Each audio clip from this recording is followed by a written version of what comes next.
बिस्मिल्लाहिर्रहमानिर्रहीम। अस्सलाम वालेकुम। कमर में एक नई वीडियो के साथ सुप्रीम कोर्ट से आपसे मुखातिब हूँ। मखसूस नशस्तों पर जो बेंच 11 रुकनी आइनी बेंच जस्टिस अमीनुद्दीन ख़ान की सरबराही में समाअत कर रहा था वो टूट चुका है। जस्टिस जमाल खान मंदखेल और जस्टिस अमीनुद्दीन ख़ान इंतहाई गुस्से में थे बेंच टूटने की वजह से, और हामिद ख़ान साहब से उनका बड़ा तल्ख़ जुमलों का मुकाबला हुआ। हामिद ख़ान साहब ने भी आगे से जवाब दिए हैं, मुकम्मल तफसीलात आपके सामने रखेंगे। इस वक्त मेरे पीछे सुप्रीम कोर्ट के अंदर बेंच उठकर चला गया है। जैसे अमीनुद्दीन ख़ान ने कहा है कि जी हम 10 मिनट बाद वापस आएंगे गुस्से में और फिर दोबारा समाअत का आगाज़ करेंगे, वेट फॉर 10 मिनट्स, और उठकर तमाम जजेस वापस चले गए।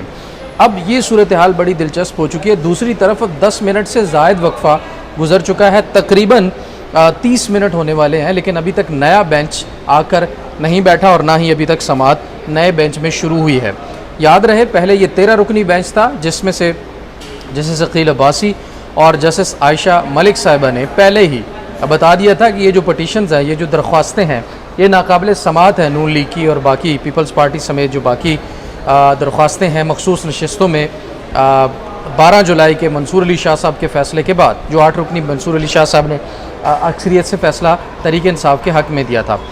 जस्टिस आयशा मलिक और जस्टिस अकील अब्बासी ने कहा था कि ये उस फ़ैसले के ख़िलाफ़ जो दरख्वास्तें नज़र सानी आई हैं ये काबिल समाअत नहीं है, क्योंकि इनके अंदर जो सवालात उठाए गए हैं उनके जवाब मखसूस नशस्तों के तफसीली तहरीरी फ़ैसले के अंदर ऑलरेडी दे दिए गए हैं, तो इन सवालात की ज़रूरत ही नहीं है। कोई नया ग्राउंड, कोई नई चीज़ अगर सामने आए तो वो रखी जाए।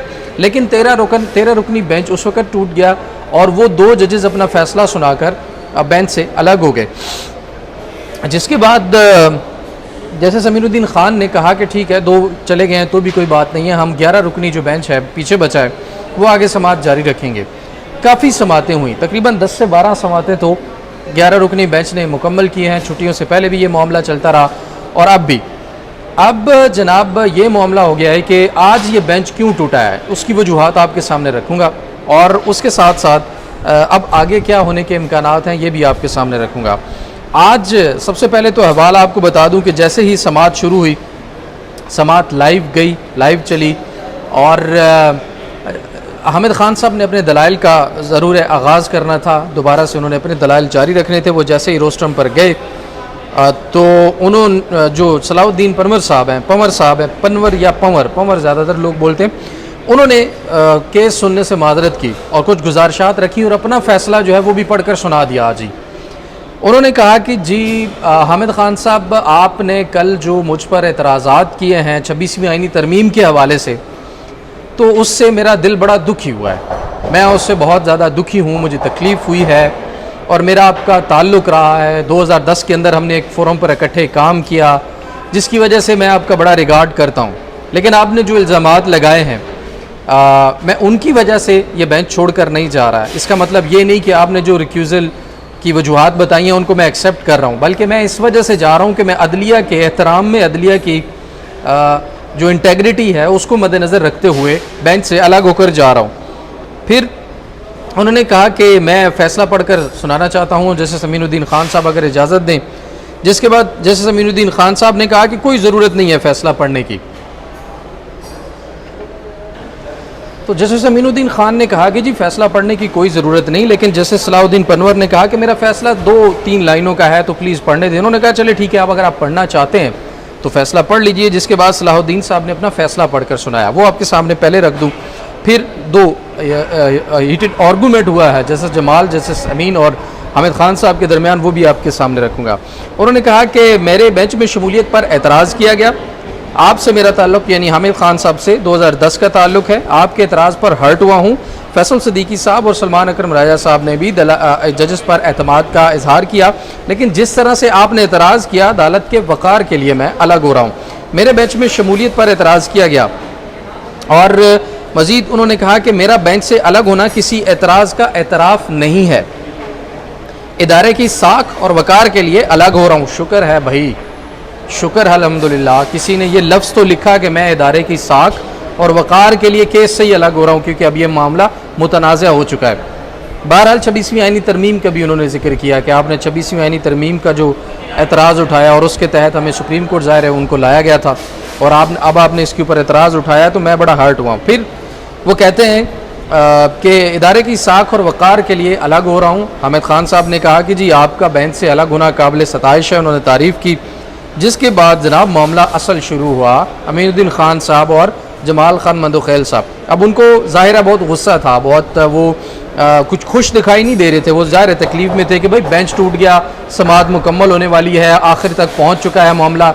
अब अगर बेंच टूट गया तो नया बेंच बनाना, फिर समाअत करना। अब सवाल नाज़रीन ये है, एक तो नज़र सानी केस है, ओरिजिनल जजेस जो फैसला सुनाने वाले थे वो पहले ही इसके अंदर शामिल नहीं है। अब जिन्होंने अभी तक नज़र सानी सुनी है वो बेंच दोबारा से टूट गया। अब एक नए जज आएंगे तो क्या नए दलाइल दोबारा से शुरू होंगे, और नहीं होंगे तो फिर वो जज जो है वो कैसे फ़ैसला करेंगे? अभी से पहले हुए दलाइल तो उन्होंने सुने नहीं हैं। तो ये एक टेक्निकल चीज़ जो है इसमें आ गई है। इस पर ज़रूर मैं नेक्स्ट वीडियो में मज़ीद तफसीलात आपके सामने रखूँगा जब बेंच आकर दोबारा बैठेगा, समाअत होगी, और उस समाअत के बाद जो वीडियो होगी वो इस वीडियो से भी ज़्यादा दिलचस्प होगी। तो जनाब फ़ौरन जैसे अमीनुद्दीन खान साहब बोल उठे, उन्होंने कहा कि ये आपके कंडक्ट की वजह से हो रहा है। हामिद खान साहब पर उन्होंने ज़ाहिर है कहा कि आपका कंडक्ट, जैसे जमाल खान मंदोखेल ने कहा कि ये आपके कंडक्ट की वजह से है। जैसे अमीनुद्दीन खान ने कहा कि आप कह रहे हैं हामिद खान साहब को कि आप कह रहे हैं कि ये फ़ैसला काबिल सताइश है, ये काबिल सताइश नहीं है। जैसे जमाल कहते हैं कि हामिद खान साहब ये आपके कंडक्ट जो है आपका वो इसकी वजह है। जस्टिस सलाउद्दीन पनवर का बेंच से अलग होने का जो मामला है वो उन्होंने हामिद खान साहब के कंडक्ट पर डाल दिया। फिर जैसे अमीनुद्दीन खान ने कहा कि 2 वकीलों ने दलाइल दिए, किसी जज पर एतराज़ नहीं किया गया। जैसे जमाल खान मंदोखेल कहते कि हमने तो आपकी इज्जत की थी, एक पार्टी से 2 वकील दलाइल नहीं दे सकते, हमने फिर भी आपको दलाइल देने का मौका फराहम किया। तो जिस पर हामिद खान साहब ने ना झुंझला के कहा कि कि जनाब मेरा अलग से दरख्वास्त है और उस दरख्वास्त की बिना पर मैं दलाइल देने का पाबंद हूँ और मेरा हक है अलग से दलाइल देना, क्योंकि मेरी अलग नज़र षानी है तो मैं दलाइल क्यों नहीं दूंगा। जिसकी अलग अलग नज़र षानी है ज़ाहिर है वो तमाम लोग अपने अपने दलाइल ज़रूर देंगे। जिसके बाद जनाब और ज़ाहिर है जैसे अमीनुद्दीन खान और जैसे जमाल खान मंदोखेल ने कहा कि हम 10 मिनट, जैसे अमीनुद्दीन ने पढ़कर सुनाया अपना जो होता है शॉर्ट ऑर्डर ही कह ले, जब समाअत मुलतवी करनी होती कि 10 मिनट बाद समाअत दोबारा हम शुरू करेंगे, लेकिन अभी तक शुरू नहीं हो सकी। इस पर मज़ीद डिटेल नेक्स्ट वीडियो में मैं आपके सामने रखूँगा। लेकिन जैसे सलाउद्दीन पनवर साहब ने कहा कि जजेस पर जानिबदारी का इल्ज़ाम लगा जिससे तकलीफ़ हुई है और मैं ज़ाती तौर पर रंजीदा हुआ हूँ। तो ये जनाब मामला सारा हुआ है। अभी से कुछ देर कबल अब बेंच उठकर चला गया है, इस वक्त मौजूद नहीं है। नया बेंच आएगा, समाअत करेगा और मखसूस नशिस्तों का मामला आगे चल पाएगा। लेकिन जैसे जमाल खान मंदोखेल और अमीनुद्दीन साहब इंतहाई अफसरदा, इंतहाई गुस्से में और इंतहाई तकलीफ़ में उठ कर गए और उनका बस नहीं चल रहा था कि वो हामिद खान साहब को कोई सज़ा सुना दें। ऐसा लग रहा था कि वो बहुत परेशान है, लेकिन फिर भी जाहिर है जैसे सलाउद्दीन पनवर के अलग होने की वजह से वो चले गए, बेंच चला गया। अब नया बेंच जो है वो आएगा तो फिर इस पर बात करेंगे। लेकिन जैसे सलाउद्दीन पनवर के ऊपर अगर ये इतराज़ किया गया है नाज़रीन कि आप 26वीं आईनी तरमीम के बाद सुप्रीम कोर्ट में आए और 26वीं आईनी तरमीम सही है गलत है, कितनी सही है कितनी गलत है, उसका फ्यूचर अभी डिसाइड नहीं हुआ। सुप्रीम कोर्ट में उसका केस चैलेंज किया हुआ है, समाअत के लिए नहीं लग रहा। अब यहाँ पर एक चीज़ बड़ी हैरानकुन है, हम जब भी जजेस से सवाल करते हैं 26वीं आईनी तरमीम का तो वो कहते हैं कि जी 26वीं आईनी तरमीम क्योंकि अंडर चैलेंज है, इस वक्त एक सब्जुडिस मैटर है, अदालत के अंदर है, चैलेंज हुआ है तो इसके ऊपर हम बात नहीं कर सकते। लेकिन दूसरी तरफ उसी 26वीं आईनी तरमीम के तहत बनने वाले जुडिशल कमीशन के तहत लगाए गए जजेस सुप्रीम कोर्ट में बैठकर धड़ाधड़ फैसलों पे फैसले दे रहे हैं।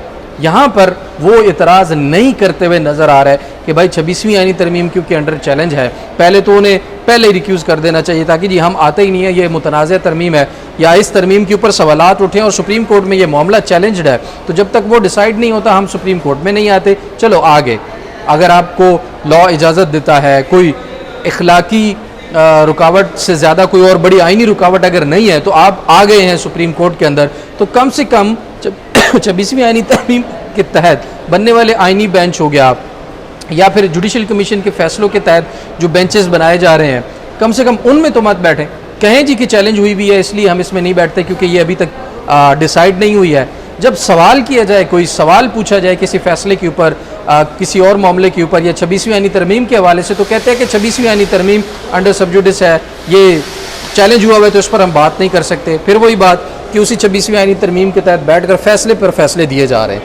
तो शुक्र है किसी एक जज पर एतराज़ का असर हुआ और उन्होंने आज रिक्यूज़ किया है। ये अच्छी बात है कि मुतनाज़ चीज़ों से अलग होना। बाकी देखते हैं कि आगे क्या हालात बनते हैं, जो भी अपडेट्स होगी वो आपके सामने ज़रूर रखेंगे। अभी तक के लिए इतना ही नाज़रीन, इजाज़त दीजिए, अल्लाह ने के बाद।